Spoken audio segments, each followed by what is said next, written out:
Ní Ọlọ́run Abraham tí ó ń jọba lókè, ẹni tó ti wà títí láé Ọlọ́run fẹ́.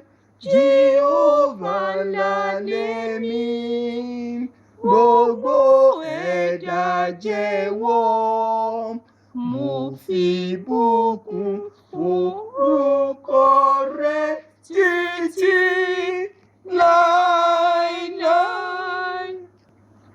Ní Ọlọ́run Abraham nípasẹ̀ ẹni tí mo dìde mo sì wà túnú lọ́wọ́ tún rẹ̀. Mo kọ̀ ààyè sílẹ̀ ọgbọ́n àtọ̀là rẹ̀. Òníkan sì ni ìpín mi àtàsà mi.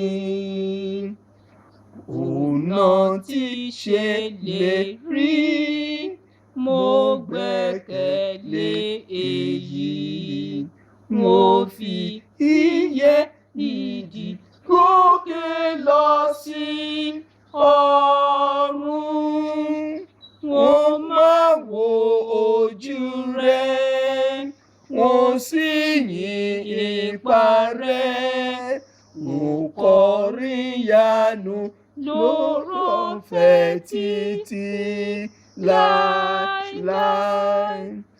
Bàgbára ẹ̀dá pín táyé àtèṣù dé.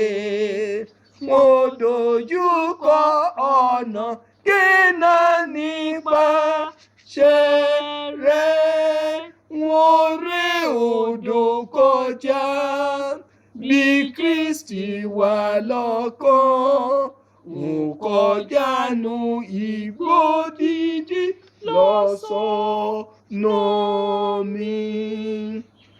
Ọba oore ọ̀run olórangẹ́lì ké wípé mímọ́ mímọ́ mímọ́ ọba títí, ẹni tí kì í padà tí yóò sì wà láéláé. Jehovah bàbá, èmi ni àwa ìhàn. Gbogbo ẹgbẹ́ aṣẹ́gun ní Ọlọ́run lókè. Bàbá, Ọmọ àtẹ̀mí ni wọ́n ké títí. Ní Ọlọ́run Abraham, wọ́n bá wọn kọrin náà. Tìrẹ lágbára àtọlá pẹ̀lú ìyìn.